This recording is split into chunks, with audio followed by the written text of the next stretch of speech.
Jail Waker 2 তারিখ রাতে কেন আপনারা মেজর ফারুকের মতো করলেন না? জেল ওয়াকার 2 তারিখ রাতে সিদ্ধান্ত হয়ে গেছে, তাকে ছাড়তে হবে। আপনি সিদ্ধান্ত নিয়েছেন যে আর আপনারা এগুলা করবেন না, সিদ্ধান্ত হয়ে গেছে।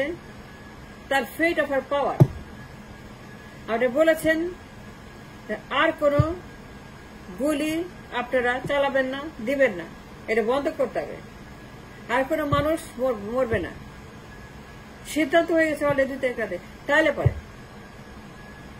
3 তারিখ 4 তারিখ 5 তারিখ এত মানুষ মরলো, এত ক্ষতি হলো, এত জীবন ধ্বংস হলো 3 দিনে। এই 3 দিনে এত মানুষকে যে মরতে হইল তার কারণে 2 তারিখ রাতে সিদ্ধান্ত হয়ে গেছে। ইউ আর ডিসাইডেড হার ফেট, তাকে যেতে হবে, সে এখন থাকতে পারবে না। কেন সেদিন আপনার মেজর ফারুকের মতো সাহস দেখান নাই, দায়িত্ব পালন করলেন না? সে তো গণহত্যাকারী, সে তো জালিম, সে তো দানব, সে তো খুনি, সে তো স্বৈরাচার, সে একটা ম্যাস মারার যে হাজার হাজার মানুষ খুন করে গেছে অলরেডি। এটা আপনার দায়িত্ব, মেজর ফারুকের মতো আপনার দায়িত্ব।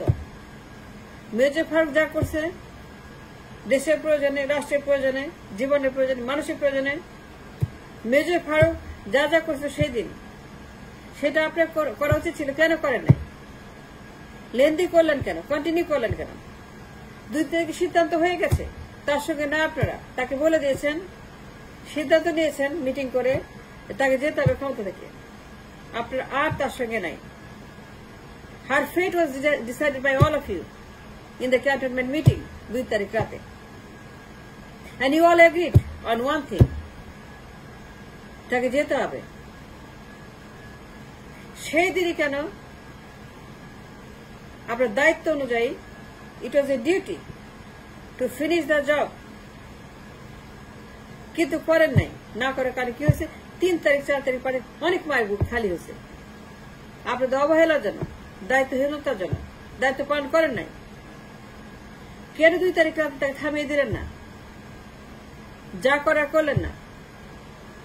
যেটা করলে তাকে থামানো যায়, যেটা করলে বন্ধ করে, যেটা করলে পরে গণহত্যা বন্ধ করা যায়। মেজর ফারুক যা করছিল করলেন না কেন? মেজর ফারুক এই কারণে করছিল, that's the reason he did it. Major Farooq বলছিল যে এটা করতে হবে, এটা দরকার আছে। He did everything according to constitution, according to oath. তিনি বলেছেন এটা করতে হবে, এর বাইরে আমাদের কোনো চয়েস নাই। যা করার করতে হবে, দেশের জন্য, মানুষের জন্য, এটা আমাদেরকে শেষ করতে হবে। তাকে থাকতে দেওয়া হবে না, ইট ডাজন্ট ম্যাটার, কিন্তু দায়িত্ব পালন করতে হবে। এবং তারা যা করেছিল সেদিন সবগুলাকে ফ্যাসিবাদের শেকড় উপরে ফেলেছিল মেজর ফারুক এবং অন্যান্য মেজররা। এবং তারা সবাই মিলে সেদিন যে অপারেশন করেছিল 32 নম্বরে অন্য জায়গাতে, সবগুলাকে ফ্যাসিবাদের গোড়া সহ তুলে ফেলেছিল। এই দুজন ছিল না, এরা থাকলে পরে ওদেরকেও রাখত না। মেজর ফারুক সে নিজে বলছে এদিকে রাখা যায় না, এরা দেশদ্রোহী, এরা খুনি। আপনারা জানেন যে এর বাপ রক্ষীবাহিনীতে গণহত্যা করছে 3.5 বছর, হাজার মেরে ফেলছে। ওর মেয়ে সেম করতেছে বাপের মতোই, বাপ যা করছে মেয়ে তাই করছে। ওর বাপ রক্ষীবাহিনীতে গণহত্যা করছে, হাজার মানুষ মেরে ফেলছে, ওয়ান পার্টি স্টেট করছে, বাকশাল করছে, স্বৈরাচার করছে, নির্বাচন বন্ধ করছে, গণহত্যা করছে, ক্ষমতা আমিত্ব করছে। ক্ষমতার জন্য রাষ্ট্র নিজেকে রাষ্ট্র বলে ঘোষণা করছে, বাকশাল বানাইছে। আমি রাষ্ট্র, ওয়ান পার্টি স্টেট, আমি রাষ্ট্রের মালিক, রাষ্ট্র আমার জমিদারি। That's what he did. সে বাকশাল ঘোষণা করে ওয়ান পার্টি স্টেট বানাইছে, নিজেকে রাষ্ট্র ঘোষণা করছে। আমিত্ব ক্ষমতা সে আইন করে বানাইছে। মেজর ফারুক বলছে নো, রাষ্ট্র মানে কোন ব্যক্তি না, রাষ্ট্র মানে মানুষ, তারা খতম করতে হবে। তা আপনারা কেন তাদের মতো করে ভাবেন নাই? মেজর ফারুক তো দায়িত্ব পালন করছে, সে তো কোনো অন্যায় করে নাই। He committed no crime. যারা কিনা 32 নম্বরে গেছিল সেদিন 15 আগস্টে, they all did their duties according to constitution. আপনি সিদ্ধান্ত নিয়েছে 2 তারিখে তাকে যেতে হবে। হার ফেট ওয়াজ ডিসাইডেড অন 2nd। সে যে গণহত্যা করছে অলরেডি, পাগলের মতো মানুষ মারতেছে, পাখির মতো খুন করতেছে। কিন্তু আপনারা 2 তারিখে তাকে বন্ধ করেন নাই। যে 2 তারিখে খতম করতেন, একদম ফিনিশ করে দিতেন, কারণ সে তো অবৈধ, সে তো খুনি, সে তো গণহত্যাকারী, সে তো ভোট ডাকাত, সে তো স্বৈরাচার, সে তো হাজার হাজার মানুষ অলরেডি খুন করে ফেলছে, সেটা ক্রিমিনাল, দেশদ্রোহী। এটা আপনার দায়িত্বের মধ্যে পড়ে। It was your primary number 1 job duty. কেন করেন নাই? কেন তাকে আপনারা কন্টিনিউ করলেন 3 তারিখ, 4 তারিখ, 5 তারিখ? It was too many days, too much time you gave it to her. 3 তারিখ, 4 তারিখ, 5 তারিখ, এই 3 দিনে সে হাজার হাজার মানুষকে ধ্বংস করছে, কত মায়ের বুক খালি করছে, কত মানুষকে এতিম করছে।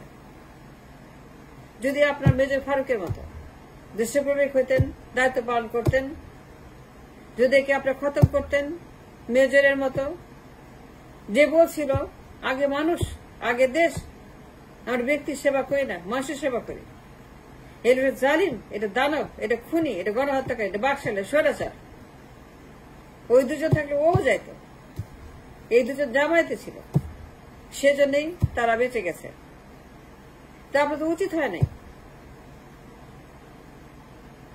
যেখানে আপনারা ডিসাইড করছেন the 2nd, her fate that she is not going to be staying in power anymore, তার ক্ষমতা শেষ, তার গণভবন শেষ, তাকে যেতে হবে।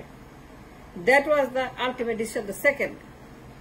তাইলে পর মেজর ফারুকের মতো সেই দিনই শেষ করে দিয়ে এই মানুষগুলাকে, যারা 3 তারিখে মরছে, 4 তারিখে মরছে, 5 তারিখে যারা মরছে, এই মানুষগুলাকে বাঁচানোর জন্য, এই মানুষগুলাকে বাঁচার সুযোগ দেওয়ার জন্য কেন তাকে সেই দিন আপনারা ফিনিশ করলেন না? যদি করতেন এতগুলো মানুষ বাঁচত। জেল ওয়াকার আপনিও কিন্তু একদিন না একদিন আর ফেস করতে হবে এই গণহত্যার দায়। 3 তারিখের দায়, 4 তারিখের দায়, 5 তারিখের দায়। এই 3 দিনের গণহত্যা আপনি বন্ধ করতে পারতেন নিজের ক্ষমতা বলে। এই 3 দিনের এক্সট্রা গণহত্যা আপনি সিজ করতে পারতেন আপনার ক্ষমতা দিয়ে। যে 2 তারিখ রাতেই মেজর ফারুকের মতো একদম যা করা সেটাকে তাকে খতম করে এবং তারপরে দেশটাকে স্বাধীন করে, তাহলে পরে মাথায় করে রাখতো আপনাকে মানুষ, মেজর ফারুকের মতো, বীর ফারুকের মতো, বীর শ্রেষ্ঠ ফারুকের মতো।